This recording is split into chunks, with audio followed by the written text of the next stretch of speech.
The Lord be with you. And with your spirit. A reading from the Holy Gospel according to Luke. Glory to you, O Lord. The Lord said, "Woe to you who build the memorials of the prophets whom your fathers killed. Consequently, you bear witness and give consent to the deeds of your ancestors, for they killed them, and you do the building." Therefore, the wisdom of God said, "I will send to them prophets and apostles. Some of them they will kill and persecute, in order that this generation might be charged with the blood of all the prophets shed since the foundation of the world, from the blood of Abel and to the blood of Zechariah, who died between the altar and the temple building. Yes, I tell you, this generation will be charged with their blood. Woe to you, scholars of the law! You have taken away the key of knowledge. You yourselves did not enter, and you stopped those trying to enter." When Jesus left, the scribes and the Pharisees began to act with hostility toward him and to interrogate him about many things, for they were plotting to catch him at something he might say. The Gospel of the Lord. Praise to you, Lord Jesus Christ.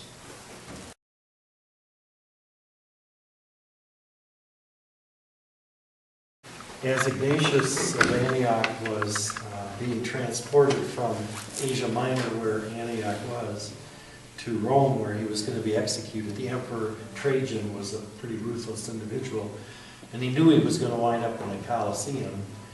And so one time he said, "I am God's wheat, and shall be ground by the teeth of wild animals." And he kind of said that's okay. He was an older man, and there's a saying, and that those that went to Catholic school learned it when they were really little. I didn't go there, so I learned it later. But it was the blood of martyrs is the seed of the church. That as people saw these men and women go to their death with great faith, that inspired them a great deal. And Jesus makes reference to prophets being murdered by those that didn't want to hear what they had to say. And, it's still going on. Martin Luther King and Gandhi and others are assassinated because people don't like what they have to say. And in the first reading, we're reading from the book of Romans, and there's a lot of stuff about the Jewish law and Gentiles and so on, but the gist of it is that we're all saved by grace, that God just freely gives it to us. We don't deserve it, we don't earn it, but God just says, "I love you, I'm going to save you." And in the light of that, St. Ignatius said something that seemed very wise, and when I read it, I said, "Oh, good. That will fit right in with Catholic Charities." And this is what he says: "The very reason you are given a body as well as a soul is to help you gain the favor of this outward and visible world, though at the same time you must also pray for insight into the invisible world as well, so that the whole treasury of the Spirit may be yours. The very reason you are given a body as well as a soul is to help you gain the favor of this outward and visible world." In Catholic Charities, and you who are, Catholic Charities is nothing other than you. You are Catholic Charities. And when you are talking to someone, you're listening to someone, you're on the telephone, you're handing out clothes, you're giving food, you're helping someone adopt, you're counseling, whatever those functions are, you are being a sacrament of Christ. You are making visible the love of God, which is invisible. And I can't think of anything more wonderful than that. I don't know whether when you come to work every day you say, "I'm doing something wonderful today." I guess sometimes when I get up, since I guess in the later years of my life after I got to Christ the King, I guess I do have that feeling like, wow, this is a great place to be. And every day, people think, I just am always delighted in what I do. And I'm delighted to be here, but it's because we have this opportunity to make visible what's very invisible to a lot of people. There are people so discouraged so depressed, that sometimes their mental illness, they can't imagine or see something beyond the hopelessness that they feel. And so to have someone smile at them and love them and try to treat them kindly is a very powerful sacrament. You are as much a sacrament, bless you, several times. You are a sacrament of the invisible God. They aren't going to see God. I mean, they may be religious and pray and have a sense of feeling God, but you are going to be the one that really makes visible that to them, and that's a really wonderful thing. Now, we admire martyrs, and in the early church there were two groups of people, the martyrs who were actually killed for the faith, and what they called confessors, those that lived their faith for a long period of time. They weren't killed for it, but they just witnessed it. And so all of you are confessors, but in a way, by living in Flint, you are saying, I'm going to take the risk of martyrdom.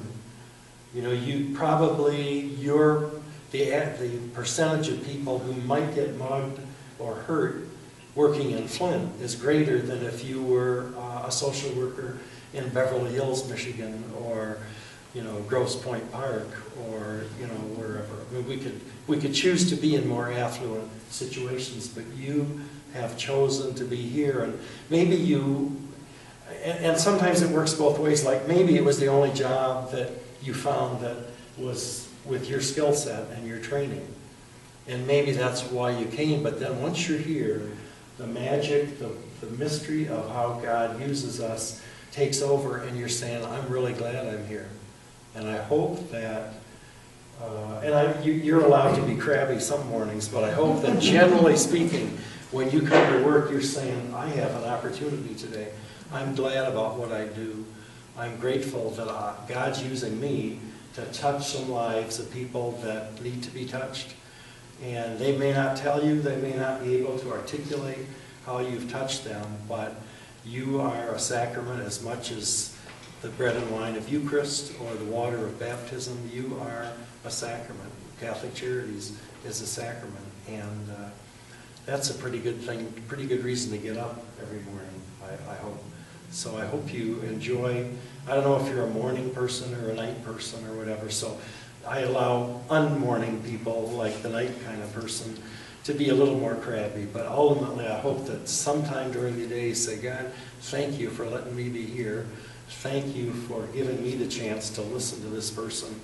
And they may be wretched, they may not treat you well, and it's not easy. I just had a funeral of a person I had been ministering to for several months. I mean, I had known him for 5 years, and it was not easy. He was very difficult, and I got thrown out of the grocery store where I shop when I took Ray shopping and stuff, and he was dying of colon cancer, and he finally died about a month ago.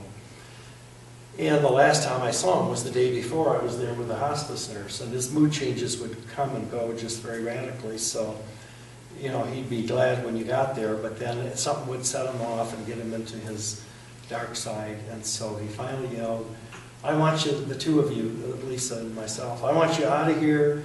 I don't like you. I wish you were dead. I hope you have a F-U day. And I mean, it was not very nice stuff. But then as we're headed to the cars, he stands on his porch and says, thanks for stopping by. I love you. Have a nice day. and so I happened to have a mass here about a week ago for the college students. And I had spent a lot of time with Ray, and it was like another full-time job. So as I'm walking into church, of course there are a lot of homeless folks kind of congregate around here, and so I'm walking from my car into church, and I'm saying, and I could sort of see him, I mean, at a fair distance. I kind of said, God, I'm not ready yet. Please don't send one of them over here right now. and I got into church, and I was spared that evening. And so there may be those days where you're just saying, wow, this is hard. I can't take it. But just be grateful that you are a sacrament, and that your personality, your looks, your demeanor, everything about you is part of the way God is going to touch these people. And that's a great thing to get up to every day. And I want to just say thank you for doing that.